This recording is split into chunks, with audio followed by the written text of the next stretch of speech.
E eu gostaria de, primeiro, agradecer esses nobres colegas que aqui estão para participar dessa conversa entre professores. Daqui a pouco cada um vai se apresentar, vai dizer o seu nome. E o tema de hoje, como é estar o professor e o seu modelo didático, a sua forma, a sua prática, o seu fazer docente, como é que ele faz no seu dia a dia, né? Que concepção ele tem de mundo, de docência, de educação, que concepção epistemológica, como diria o Porlan, que seriam as ideias e as formas de atuação no seu dia a dia. E falando em conhecimento didático, nessa pequena introdução, a gente pode... Existem diversas explicações, diversos modelos de explicação sobre o modelo didático, né?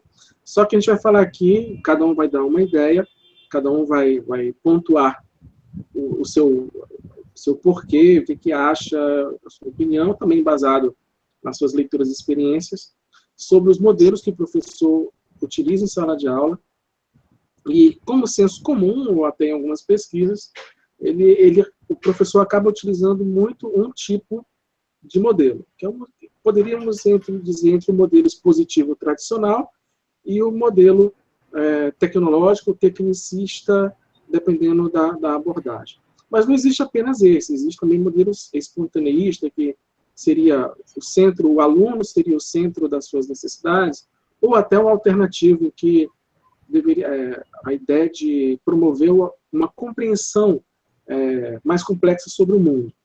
Então, e a partir desses modelos também práticas distintas, né? O ensino de ciências, o ensino de matemática ou de qualquer outra disciplina está cheio de propostas, de metodologias, de ideias para modificar um pouco o dia a dia da sala de aula, da relação professor e aluno, e de alguma forma melhorar ou trazer outros elementos interessantes para a sala de aula, que não só um único tipo de modelo que privilegia a exposição do professor, simplesmente nesse sentido, né? Professor para o aluno. Sair de uma situação passiva para também uma situação ativa, mas também não só.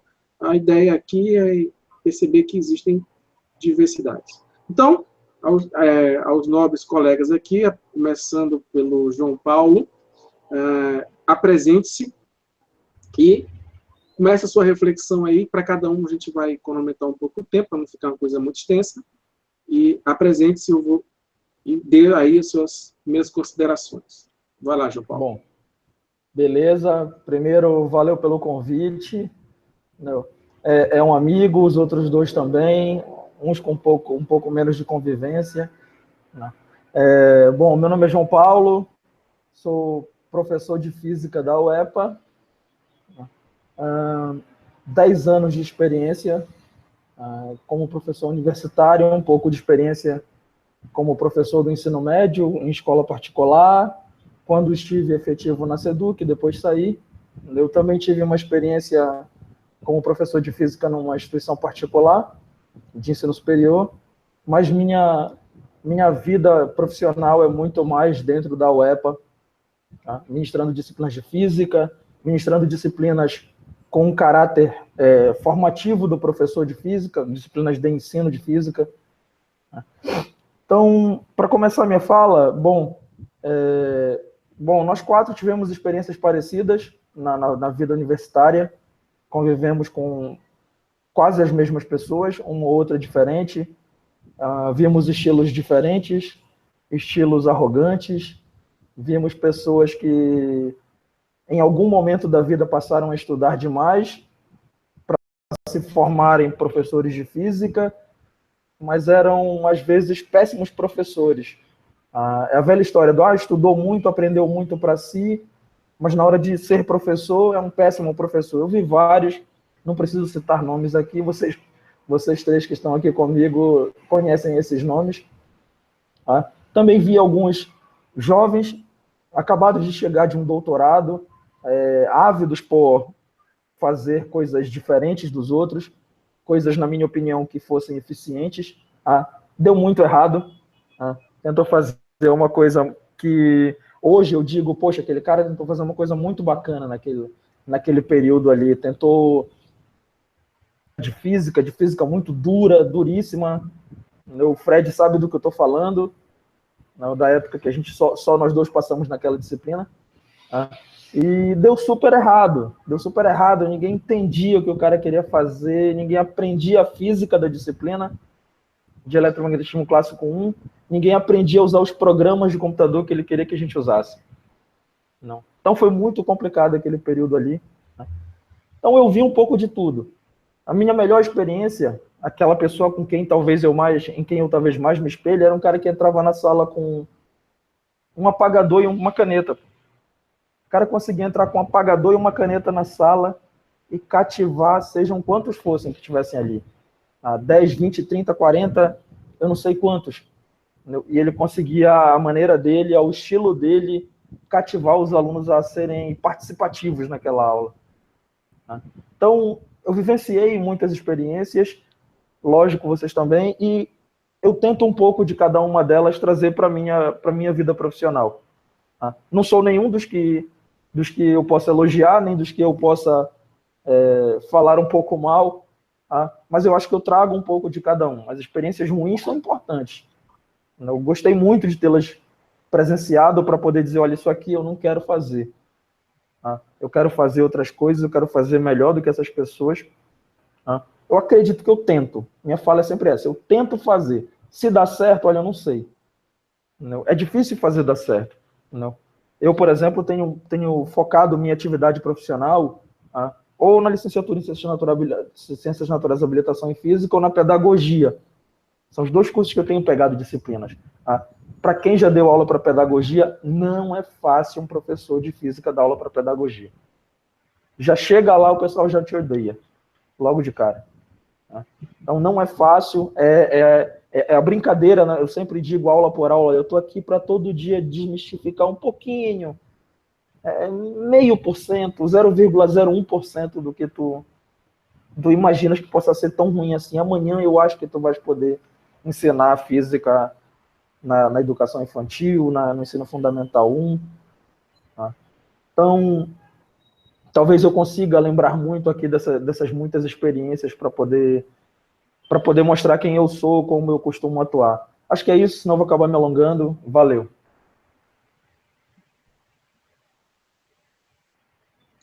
Opa, o som. Então, sua primeira intervenção. Vamos agora ao próximo. Liga e depois, Fred, o teu microfone está desligado. Francinei, suas considerações iniciais sobre o assunto, porque a maioria dos professores reproduzem um único modelo didático ou a prática, né, docente. Boa noite a todos. Obrigado pelo convite, em primeiro lugar. É uma satisfação muito grande estar compartilhando esse momento com vocês aqui para a gente discutir um tema que é muito atual ainda, né? E eu achei interessante a fala do João Paulo, né, que mostra aquilo que a gente vivenciou, né, a nossa formação. Eu estava hoje fazendo uma reflexão. As pessoas que fizeram nossa formação, que trabalham na nossa formação de professores, elas continuam até hoje, sabe? Eu já estou formado há quase 20 anos. E elas continuam fazendo formação de professores. Aí eu depois me lembrei, caramba, quantos delas, né, deram aula no ensino médio? Acho que nem metade deu aula no ensino médio.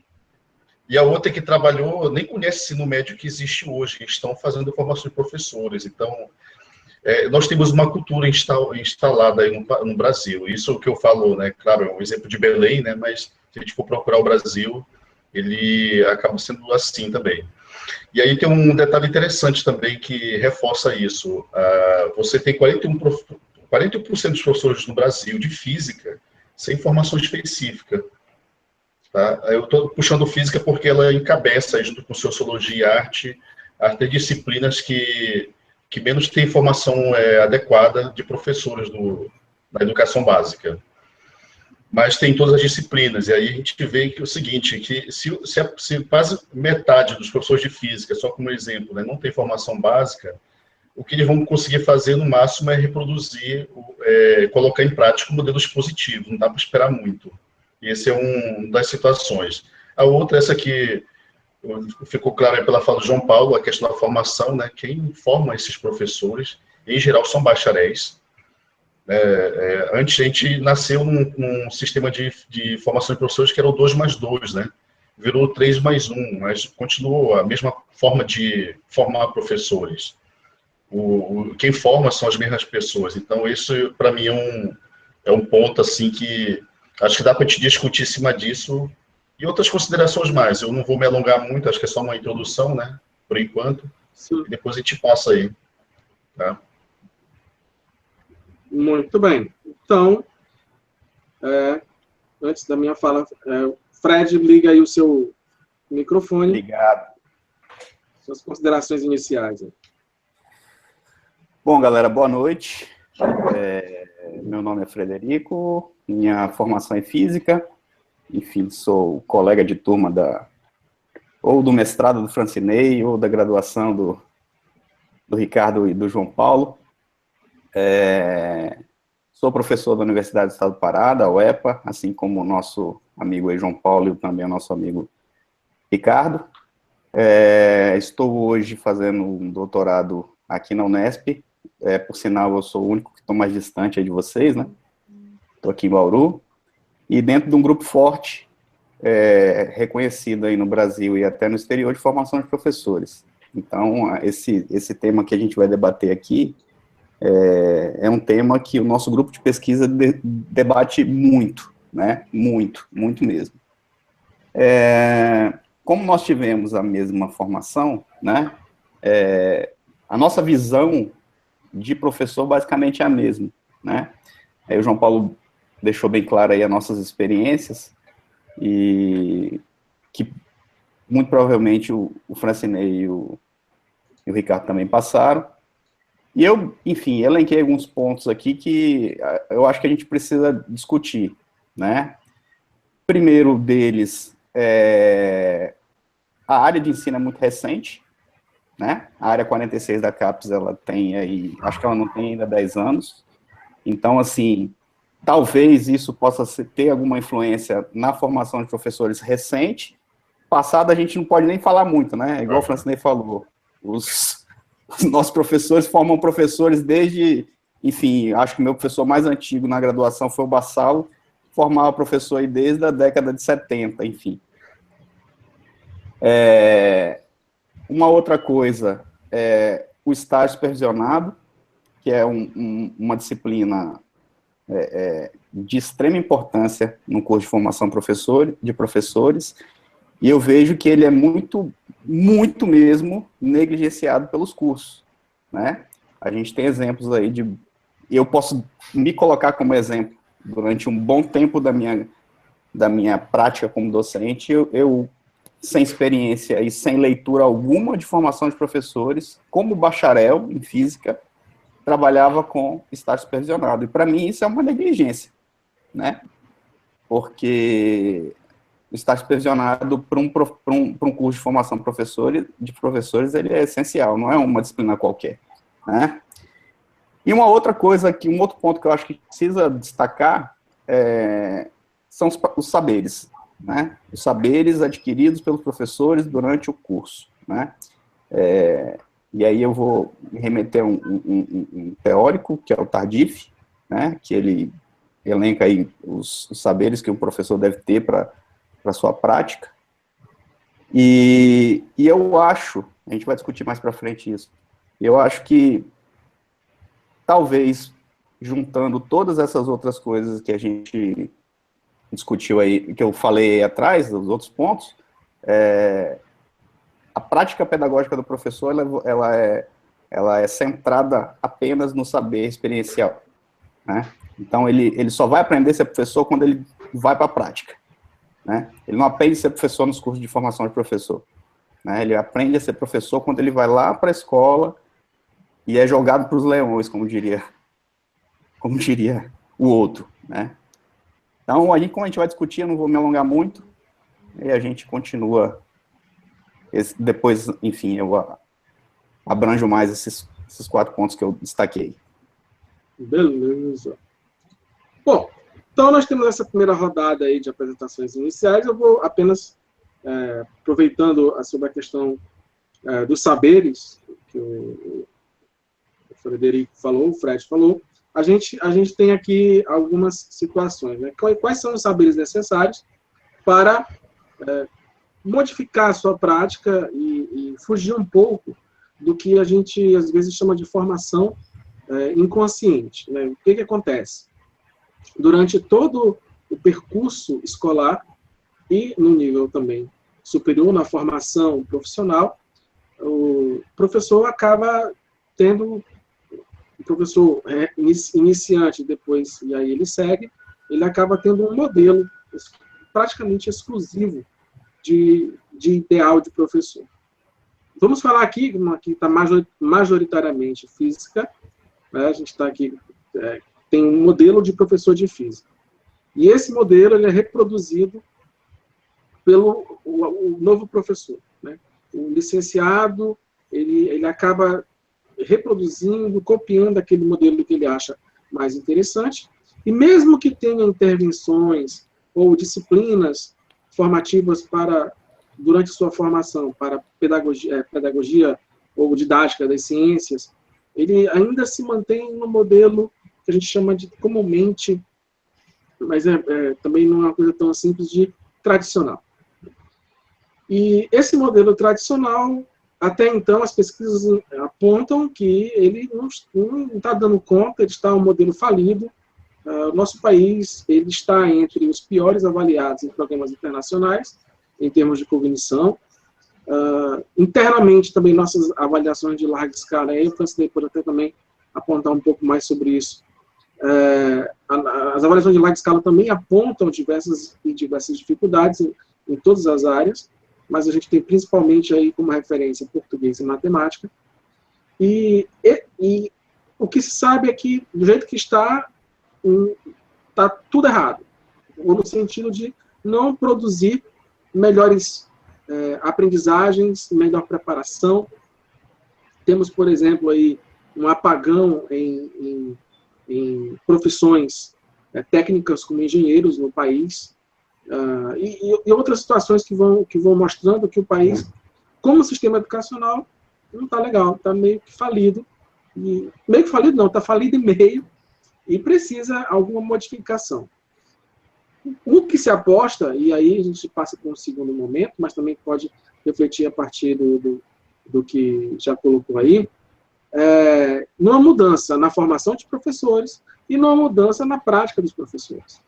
Não mais trabalhar, ensinar, se relacionar com os alunos e os alunos na escola, como se fazia no século passado ou no começo desse século, e ter alguma transformação na prática, na escola, no que está acontecendo lá. E deixo aqui um pouco para quem quiser se colocar alguma ideia do que pode ir além disso ou pensar outra coisa. Vamos lá, está aberto aí para quem quiser. Olha, posso falar? Então, taca-lhe pau. Então, eu acho o seguinte, né? O que o Fred colocou aí, a questão dos saberes, é uma coisa importante, né? Ele também tocou nessa parte, assim como o João Paulo, da formação aí. Eu queria voltar um ponto que também está em destaque. Nós temos hoje a nossa formação inicial sendo discutida, né? Existem novas diretrizes curriculares para a formação de professores, e ela vai ser adiada. Ela foi agora, o secretário da Educação Básica falou mês passado que ela vai ter que ser adiada, o início dela. E aí é meio complicado, porque em 2019 já deve ter uma nova base curricular nacional comum já em vigor no Brasil. Né? Isso deve ser lançado em 2019. Livro didático, talvez só em 2022 a gente tenha livros didáticos adaptados à nova matriz curricular. E a formação de professores ainda se vai discutir ainda como é que vai ser a nova matriz curricular de formação de professores. Essa é uma questão, a formação básica, a formação inicial dos professores. Uma outra, né, é a formação continuada, que sempre foi precária no Brasil, com pesquisa, né, o Frederico falou aí, né, a gente tem pouco tempo de pesquisa na área de ensino, E aí, ainda sendo muito recente a área de ensino, você cria agora, né, está alavancando o mestrado profissional no Brasil, que eu vejo assim, é muito positivo o mestrado profissional para a formação em serviço, principalmente com esse foco que o MEC tem dado de produtos, né, produtos educacionais. Isso eu acho fantástico, você coloca em prática, mas o problema é quem faz essa formação continuada. Acaba depois virando mais do mesmo, né? Vou dar exemplo de alguns programas de rede no Brasil, como o Profimate, que já formou milhares de professores no Brasil em matemática, mas é mais matemática da matemática que eles já viram na graduação. E o de física está caminhando por esse caminho também, de fazer mais do mesmo, sabe? Então, acho que também são pontos aí que acabam dificultando que o professor em sala de aula, né, coloque alguma coisa nova, experimente algo diferente, porque ele sempre veio o mesmo modelo, ele só conhece o mesmo modelo. E antes de passar a palavra para os colegas, deixa eu me apresentar, né? Eu sou professor Palheta, na UFPA, meio atrasadinho aí. No momento eu faço doutorado em Educação em Ciência e Matemática pelo IENSE, na UFPA mesmo, né? E eu trabalho em avaliação educacional, avaliação em larga escala. Aí depois eu posso falar um pouco de alguns dados educacionais aí. Obrigado aí pela palavra. Muito bem. Mais um aí, pode também acrescentar? Vai. Bom, ninguém fala, eu falo. Pô! Fale! Vai, aí, vai. Bom, eu vou voltar, né, a discutir aí isso que o Francinei terminou falando, né, a questão das nossas pesquisas em ensino, né. Como eu disse, no Brasil, pelo menos, a área de ensino, a área 46 da CAPES, ela é muito recente, né, ela não tem 10 anos ainda. Então, na verdade, está fazendo 10 anos.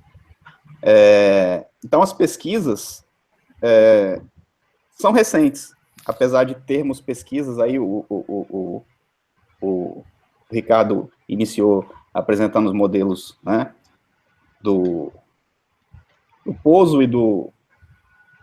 Como é o nome do outro? O Garcia Pérez. Garcia Pérez. Enfim. Porlan e Pozo. Na verdade, eu acho que os dois, naquele artigo que eles fizeram, eles descreveram as quatro, né? Então, no Brasil, isso é muito recente. E qual que é o problema de isso ser recente? Essas pesquisas que a gente desenvolve hoje, elas não chegam em sala de aula, né? E quando eu digo que não chegam em sala de aula, é que não chegam em sala de aula nem nos cursos de formação de professores ainda, né? Imagine lá na educação básica. Então, assim, que os cursos de formação de professores comecem a olhar as pesquisas de ensino de maneira diferente, né? Porque essa bronca que a gente tem aí, né, com os números que o Ricardo apresentou, elas são oriundas muito disso. E aí eu remeto novamente para os saberes, né? O que o aluno de graduação geralmente faz? Ele termina o seu curso de graduação, vai para o mercado de trabalho e vai colocar em prática aquilo que ele acha que deve colocar em prática, né? E aí, quais saberes ele vai colocar em prática? Os disciplinares. E, basicamente, ele remete aquilo, e aí, voltando lá para o Pozo, o modelo didático tradicional, que é o mais acessível para ele, porque é aquele que ele foi formado desde lá de pequenininho, né? Sem nenhuma, e aí vou colocar mais uma palavra para a gente discutir aqui, sem nenhuma inovação, e essa palavra ela é importante, porque quando a gente fala em inovação não é simplesmente fazer uma coisa nova, né? O conceito de inovação ele é muito mais amplo do que isso. Inclusive tem um artigo, depois eu vou deixar a descrição aí para o Ricardo colocar aí embaixo, que discute muito bem o que é inovação, né? O que é inovar em sala de aula. Mas, voltando, basicamente ele reproduz. Ontem eu tive uma experiência com os alunos que retratou muito bem disso, né? Eu estou acompanhando alguns alunos de estágio supervisionado, e eles são alunos de 4º ano de física, né? Então, eles estão no 8º semestre, estão na última disciplina de estágio. E aí nós jogamos para eles o desafio de ensinar física moderna e contemporânea.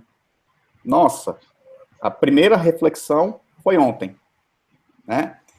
E aí, assim, concomitantemente, eles vão trabalhar física moderna contemporânea, que é a escola de aplicação da Unesp aqui, né? Que são alunos excelentes, né? Com níveis de larga escala altíssimos, e na educação de jovens e adultos. E aí, na reflexão de ontem, eram duas coisas.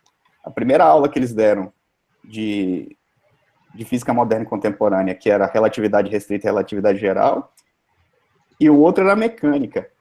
Então, você conseguia ver a diferença, né? O que eles fizeram para física moderna e contemporânea e o que eles fizeram com mecânica. E a diferença é absurda, né? E por que ela é absurda? Muita coisa que eles estavam tentando ensinar, ou apresentando de física moderna e contemporânea, eles não conseguiram nem ver na graduação. Né? Eu estou falando de conteúdo disciplinar mesmo, né? Então, tipo, relatividade geral, eles nunca tinham visto falar, eles estavam tendo que fazer uma transposição didática de relatividade geral para alunos de primeiro e segundo ano. E aí a experiência deles é muito interessante.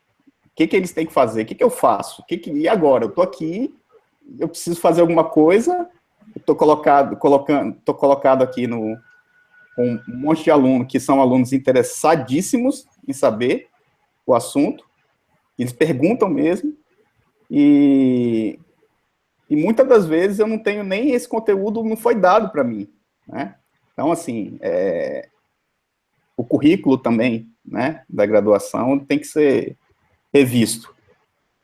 Enfim, vamos lá, não vou ficar falando muito não, senão eu vou até amanhã falando e deixar o João Paulo falar aí, que ele está se coçando ali já.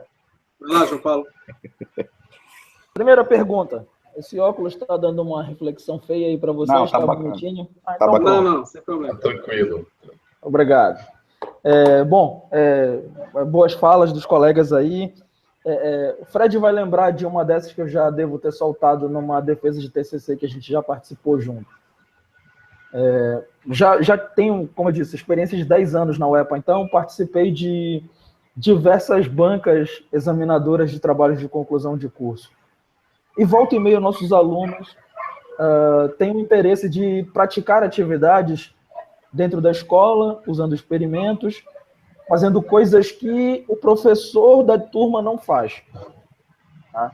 Então, eu vou lá, eu vou fazer uma atividade diferente, eu vou ser inovador. Alguns usam a palavra inovador porque o professor não faz, ele só dá aula expositiva, só quadro e giz ou canetinha. Então, chega na hora da defesa, o que acontece? Olha, fiz uma atividade bacana, durou 1 dia, 2 dias, não importa quantos dias durou, mas foi prazeroso, foi bacana, eu fiz um questionário antes, eu avaliei o que eles conheciam sobre o assunto, depois eu fui lá, fiz práticas, fiz uma coisa muito bacana, avaliei depois, foi bem avaliada a atividade, os alunos aprenderam aqueles conteúdos que a gente praticou ali, tá? E pediram para eu voltar depois, virou comum isso. Entendeu? E aí, numa das minhas brincadeiras, peraí. Parece muito fácil falar mal do professor, né? Do professor de física do ensino médio. Bora fazer uma continha rápida aqui, bora ver mais ou menos como é que é a vida de um professor da SEDUC no ensino médio. Tá? Então, digamos que ele tenha 200 horas de carga horária. 200 horas de carga horária mensal vão virar 40 horas semanais. 40 horas semanais vão virar aproximadamente 8 horas diárias, dividindo de segunda a sexta. Tá? Não são exatamente 8 horas, são horas-aula, mas digamos que sejam aproximadamente horas. 60 minutos. Tá? E aí você tem o compromisso com você mesmo de dormir 8 horas, aí todo mundo aqui acha graça. Ninguém dorme 8 horas faz tempo. Tá? Mas você tem um compromisso de dormir 8 horas. Tá? Para tentar descansar um pouquinho, né? Faz parte. Tá? Então, você teve 8 horas do seu dia dando aulas, 8 horas para dormir, você não mora tão perto assim da escola onde trabalha, então você precisa de um tempo de deslocamento, vamos colocar aqui umas 2 horas para chegar na escola, depois para voltar para a tua casa, 2 horas ida e volta. Tá? Você precisa de mais umas 2 horas para fazer suas refeições, café da manhã, almoço, jantar, um lanchinho rápido entre uma aula e outra. Tá? E só aí já foram 20 horas do teu dia. As outras 4 horas do teu dia são para tu te preparares para fazer uma aula diferente, levar experimentos para a sala de aula, ser inovador, aprender a usar as tecnologias vigentes. Se a escola não tiver, compra, porque tu tens que dar um jeito de saber lidar com essas coisas. Então, é muito fácil julgar o professor. Difícil é vivenciar aquela experiência. Essa questão é difícil. Não vou entrar no mérito de o salário é pequeno, não sei o que. Olha, tantas profissões recebem tão menos do que a gente. Então, eu nem quero entrar nesse mérito. Aí me remeto de novo à nossa formação. Acho que de nós 4 aqui, 3 fizemos licenciatura, 1 fez bacharelado, é isso? Licenciatura. O Francinei também era do bacharelado. Ricardo, licenciatura. Licenciatura. Em matemática e em física. Fred, bacharelado. Vocês acham, da nossa experiência, que o Fred teve uma formação de professor muito pior do que a nossa, que fizemos, sei lá, 8, 10 disciplinas de caráter pedagógico, fizemos estágios supervisionados, que na época era prática de ensino o nome. Vocês acham que sim ou que não? Minha resposta direta, quase nada de diferença. Tem diferença? Olha, teve diferença. Mas o que vocês conseguem aproveitar daquela época? Vocês valorizam isso hoje. Eu tenho certeza que hoje, como professores, lidando com a formação de outros professores, eu tenho certeza que vocês valorizam imensamente essas coisas. Nas nossas épocas de estudante, talvez a gente não valorizasse tanto assim. Talvez a gente valorizasse muito mais as disciplinas mais exigentes, aquelas que nos davam mais trabalho, que iam fazer a gente tirar notas mais baixas, passar com aquele reggae suado em mecânica clássica, em eletromagnetismo, em métodos da física teórica. A gente acabava valorizando muito mais essas coisas. Não, as disciplinas de caráter pedagógico, a gente talvez valorizasse um pouco menos. Eu lembro dessa época. Gostava de algumas? Gostava. Mas não foi sempre que eu quis fazer aquilo. Eu não vou mentir. Hoje, como professor, eu sei o quanto essas coisas têm valor.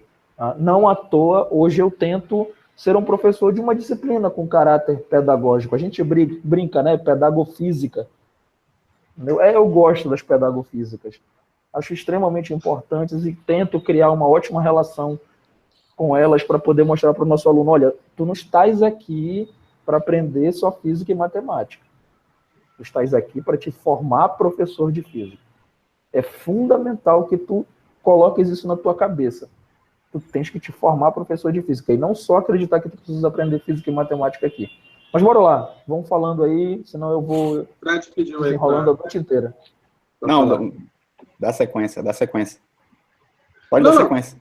Pois é, então o que a gente tem aí? Aí o João Paulo, a gente está no segundo terço aqui da nossa conversa, então eu gostaria de chegar a uma conclusão não, mas alguns apontamentos, né? A gente tem aí levantado as diversas situações e que, na prática, a teoria é outra forma de falar para o João Paulo, né? É fácil criticar, mas na hora lá, 380 horas semanais ninguém consegue. Ou pouco se consegue. Bom, deixa eu explicar um pouquinho por que eu tive essa ideia e fazer uma provocação final aí para vocês. Essa semana eu li uma reportagem sobre que os professores não inovam, não fazem algo novo, diferente do que eles estão mais acostumados da zona de conforto, por medo do fracasso. Isso deu estalo. Não é só o medo do fracasso, mas é um deles. Ficar na zona de conforto é outro deles. O modelo praticado desde a sua tenra idade até o universitário é outro deles. A visão de mundo, a concepção epistemológica, de como se processa e se concebe o conhecimento é outro deles. O resultado das pesquisas voltar para a sala de aula e essa massificação, podemos dizer assim, aí seria uma reprodução no sentido de outras pessoas também buscarem modelos, não só o único modelo didático, mas trabalhar com diversos modelos. E a questão que eu coloco, e cada um se sinta livre para falar, é o seguinte: o que a gente tem que fazer para que não só a formação inicial, mas também o sistema educacional mude, né, de outra forma. Como como mudar essa realidade, não esperando a próxima geração de professores, mas como poderia se modificar isso com os professores? De que forma? O que seria uma aula mais interessante no sentido da inovação ou de modelos didáticos distintos? E aí, na verdade, é a última, porque teve um problema técnico aí, e saímos do ar, mas não vou conseguir refazer a mesma pergunta que eu fiz anteriormente, mas a ideia básica é de como a gente pode modificar essa realidade, quais são as ideias que podem surgir, o que o pessoal tem aqui, para modificar, e é certo que precisamos mudar, porque nosso sistema educacional não está conseguindo educar, não está conseguindo ensinar a todas as pessoas que passam por ele, e os dados mostram aí que a gente está com dificuldade realmente. Existem, evidentemente, muitas formações de professores e pós-graduações, mas não está chegando como resultado. Nós temos a visão de mundo do professor, que influencia diretamente em como ele pratica, a questão, como a gente falou, da pesquisa, a gente não tocou aqui, mas tem estrutura, políticas educacionais, outras coisas que também têm relação. E a ideia que eu deixo aqui é para que cada um coloque o que pode, ou como pode modificar essa realidade, como é que a gente pode, de alguma forma, contribuir ou mudar a atuação do professor para que ele também incorpore, inove novos modelos didáticos, trazendo também outras, podemos dizer, riquezas didáticas que outros modelos têm, e adaptando para, de alguma forma, melhorar a qualidade do ensino e a qualidade da aprendizagem, que é, vamos pensar assim, o destino final de uma escola, né? Tem um espaço onde ocorre educação. Vamos lá, então. O Fred estava falando, retorne. Vai continuar comigo, né? Retome aí seu pensamento. Vamos ver se eu consigo retomar, meu.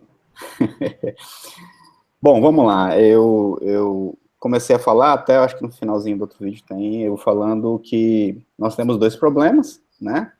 Uma é que a gente não tem tempo para esperar a nova geração de professores ser formada já com base nas pesquisas que a gente vem realizando.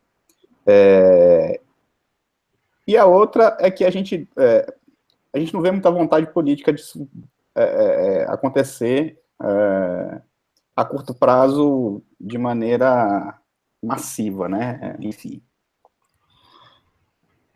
Qual que eu vejo uma possível solução, que eu já tinha comentado? É formação continuada, aquilo que o Francinei tinha colocado, e eu retomo aqui, né? Lembrando, assim, que ainda tem uma diferença, né? Formação continuada é uma coisa, formação em trabalho é outra, né? Então, formação continuada é uma coisa mais pessoal, o professor tem que querer aquilo. A formação em trabalho é uma política, né? Então, talvez o certo seja até a formação em trabalho, ao invés de formação continuada. E isso vai ter que partir de uma política, né? E aí, o que a gente pode fazer nessa formação? Trazer os professores que estão em trabalho, que estão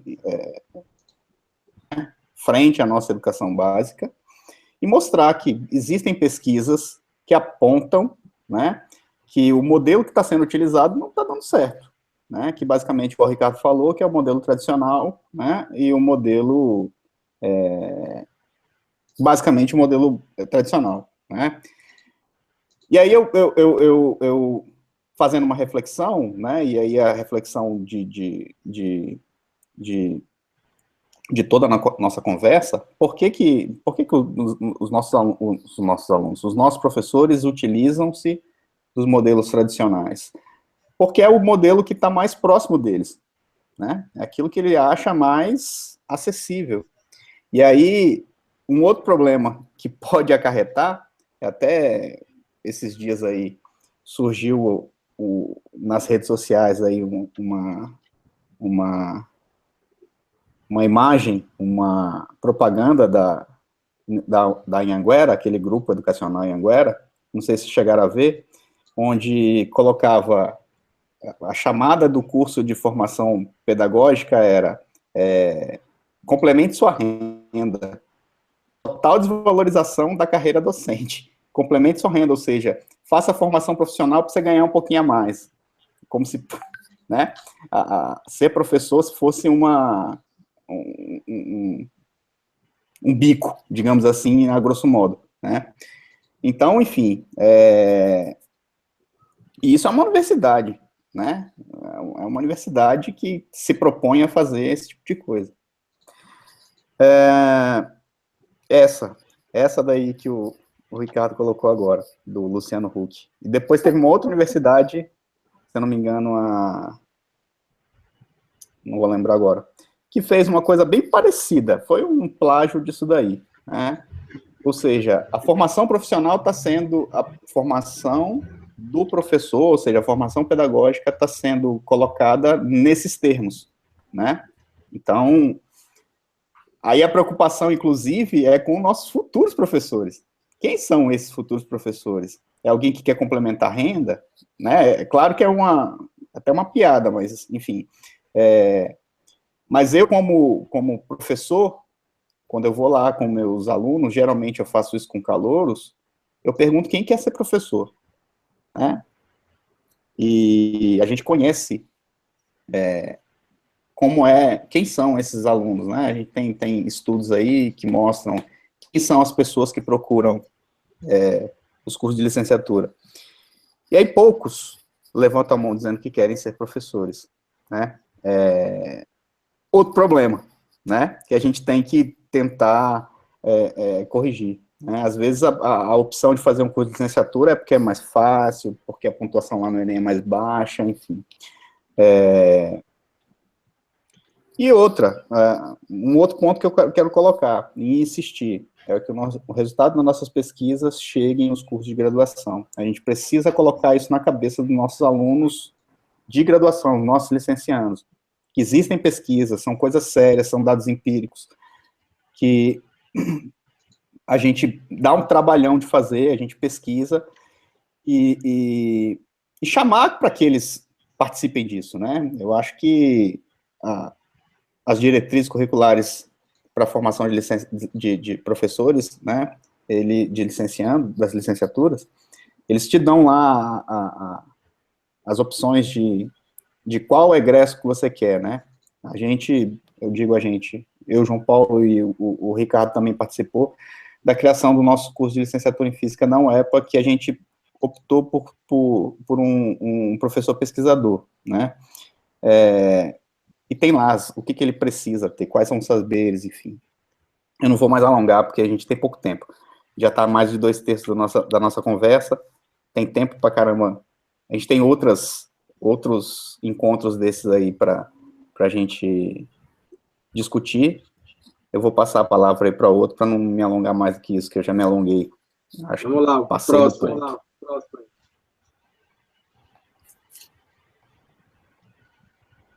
Posso falar, então? Sim. Então, vamos lá. Olha, eu concordo com o que o Fred falou. Acontecer essa inovação no Brasil, a gente precisa de uma ação conjunta, né? Nós temos aí, já há mais de uma década que se discute no Brasil, a implantação do Sistema Nacional de Educação, e até hoje isso não sai do papel. Na verdade, eu acho que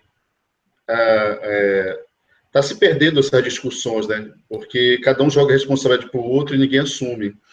Nós temos hoje no Brasil 2 milhões de professores na educação básica. Isso não é pouca coisa, não. Imagina a formação para todo esse povo, né? E você tem uma precarização da formação, é isso que está acontecendo com o tempo. Muitos lugares do Brasil, o professor não recebe o piso salarial. E aí, à medida que você tem uma precarização, esse contexto que o Fred colocou, que é muito atual, né? Esse aluno não é um aluno mais que vai ficar 50 minutos na sala de aula esperando para ouvir a aula. Hoje o mundo é mais dinâmico, e o nosso professor de sala de aula não está acompanhando isso. Tá? Eu não estou querendo colocar a culpa no professor, acho que, como eu te falei agora há pouco, né, é uma ação conjunta, né, nós precisamos da União, os estados, os municípios, todo mundo trabalhando para trabalhar essa formação que, como o Fred falou, realmente a formação em serviço seria a melhor saída. O problema é que hoje, dados que eu tenho agora de 2016, nós temos cerca de 50 programas de mestrado profissional no Brasil.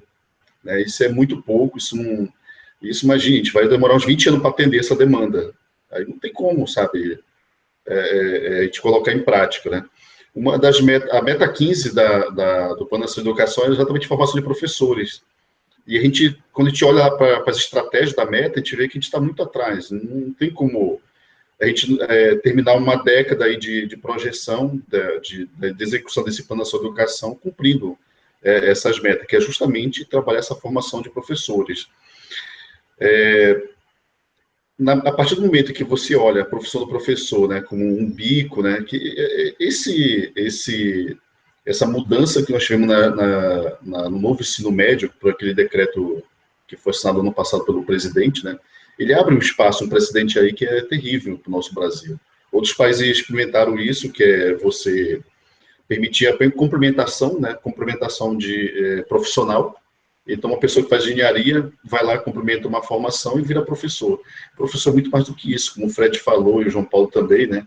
A questão lá do estágio supervisionado, toda essa vivência que você precisa realizar desde os primeiros dias em sala de aula, na formação inicial, né? Ela vai produzir um olhar sobre a escola. Claro que isso não se encerra aí, porque a prática em sala de aula, o dia a dia, é que realmente vai fazer o professor se tornar o que ele é, né? O que ele precisa ser. E o que a gente encontra hoje é que parece que tem um monte de forças trabalhando contra isso, esse movimento. A gente não tem uma direção única. Um exemplo claro disso é quando você vê, ano passado foi lançada a Base Nacional Comum Curricular, um mês depois foi lançado as diretrizes curriculares de formação de professores, e uma coisa não tinha nada a ver com a outra, sabe? Como é que você pode pensar no Brasil, pensar que existe política pública para isso? Não dá para pensar nisso. Não tem como, tá? E outro detalhe também, né, que foi assim, eu acho que ficou meio no ar aí da nossa conversa, é que nós temos no Brasil um problema muito sério em termos de infraestrutura de escola. Né? A gente pode olhar a escola, né? Em avaliação de educação, a gente costuma olhar em 3 aspectos, poderia olhar em mais, mas só para resumir, a gente costuma olhar em resultados de desempenho, que é o que geralmente aparece mais, a questão do IDEB, né? A gente pode olhar em termos de insumos, né? Poderia ter avaliação no Brasil só de insumos, isso, ninguém discute isso no Brasil. Só explica o que é insumo.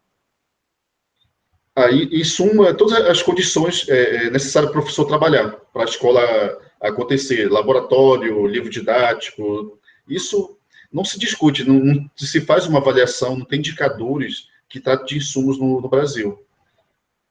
E isso é péssimo, né? Porque como é que você sabe? A gente sabe que existe uma política no Brasil muito grande, que é a maior do mundo, de compra de livro didático, mas você não sabe qual é o impacto disso na aprendizagem.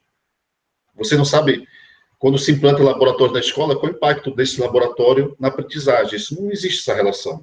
O que nós temos hoje é um indicador, né, que mede a proficiência em português e matemática e tenta estabelecer alguns parâmetros com taxa de reprovação, o que é muito insuficiente para você fazer uma leitura da idade escola. correta, na série correta. Que seria exatamente. A Prova Brasil, o IDEB, a Provinha Brasil, ANA. O Enem foi no início isso, hoje em dia já é acesso à universidade, mas também dá indicativos, né?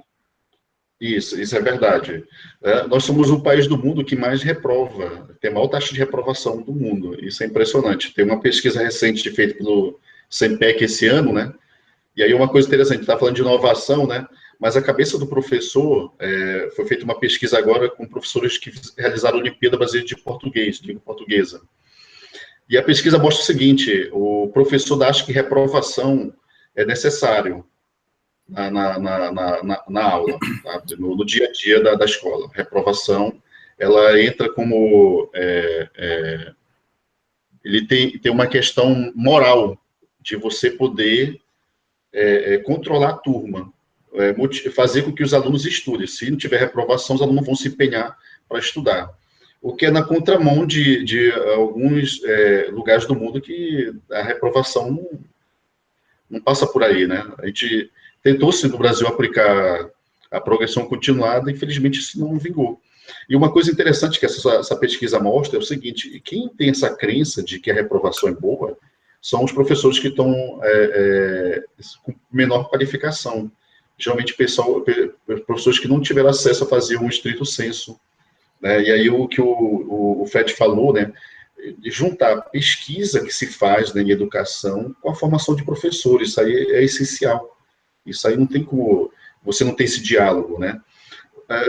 Nós vivemos de uma formação de professores que a gente não tinha essa conversa, a gente não sabe o que é que está se pesquisando para a sala de aula, a gente não fazia a menor ideia disso, a gente veio aprender depois disso.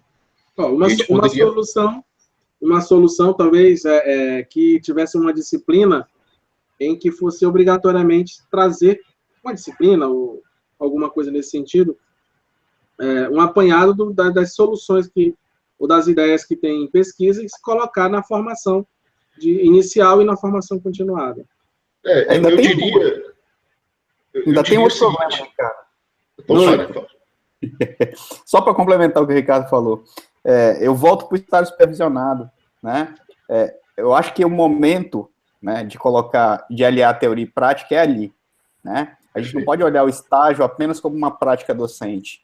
Ali é um espaço para que o aluno faça a aliança entre teoria e prática. E quando eu falo teoria, inclusive as teorias das pesquisas, enfim, tudo aquilo que ele aprendeu, ou que ele adquiriu de saber durante a sua graduação. O estágio é um momento de consagração, né, de centralização de tudo, e que ele vá para a escola colocar em prática aquilo que ele aprendeu, né? Não é simplesmente jogar o aluno para os leões, né? E aí vai muito com o que o Ricardo está falando.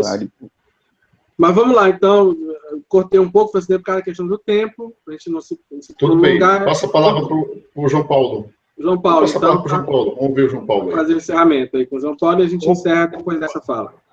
Bora lá.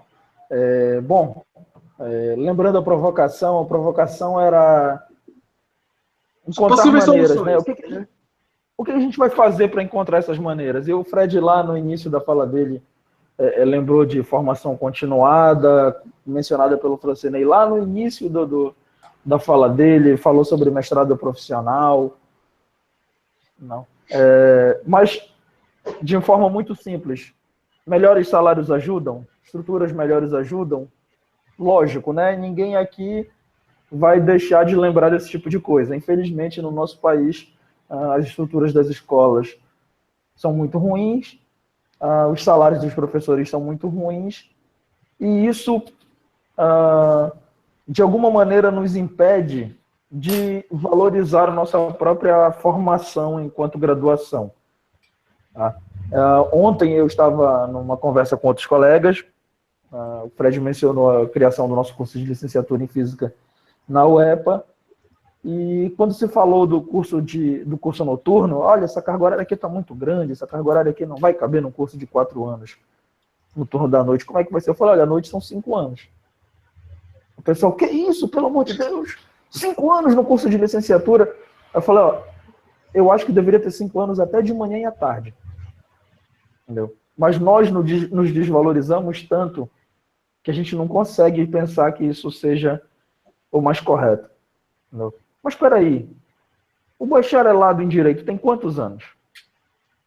O curso de Medicina tem quantos anos? Não. Quer dizer que em Direito pode se formar em 5 anos, em Medicina pode se formar em 6 anos, mas um curso de licenciatura não pode ter 5 anos. Mesmo todos nós sabendo que vamos deixar várias lacunas abertas, porque nós precisamos encontrar uma maneira de formatar um curso que dure 4 anos. Então, a gente já sabe que isso vai acontecer. A gente já tem a consciência disso.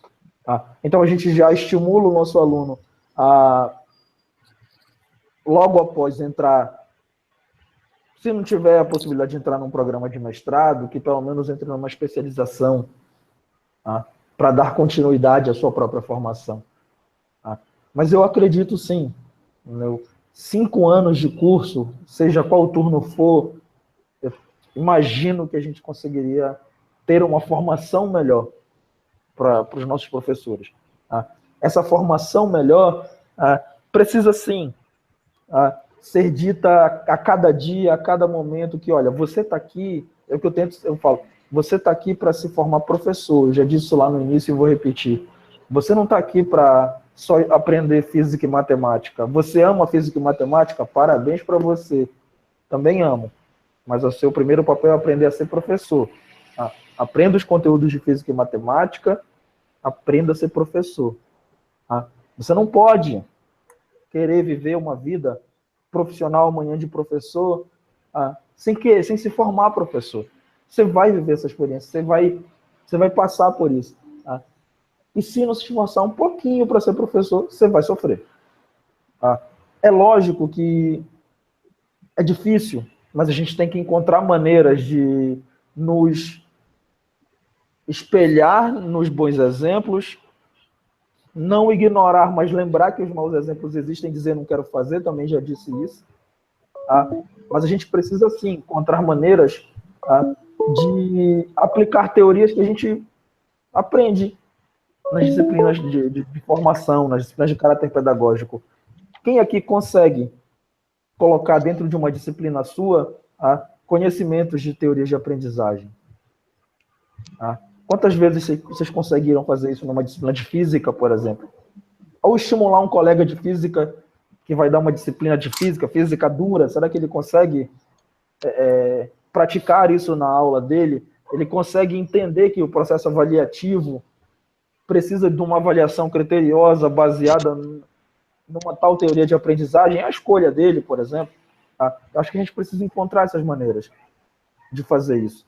Eu acredito que ainda tem um número muito pequeno de pessoas fazendo isso no Brasil. Tem, sim, bons programas estabelecidos, pessoas que conseguem já fazer isso, estimular seus alunos a fazerem isso, mas esse número ainda é pequeno. Então, apesar de dizerem por aí que já tem muito doutor, eu espero que tenha muito doutor e que todo mundo possa vir para a escola.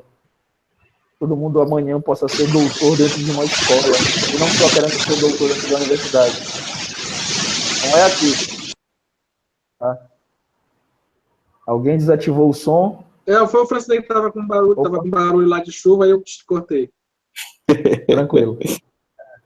Então é Mas isso. Mas é bom, conclua, porque vamos encerrar nosso...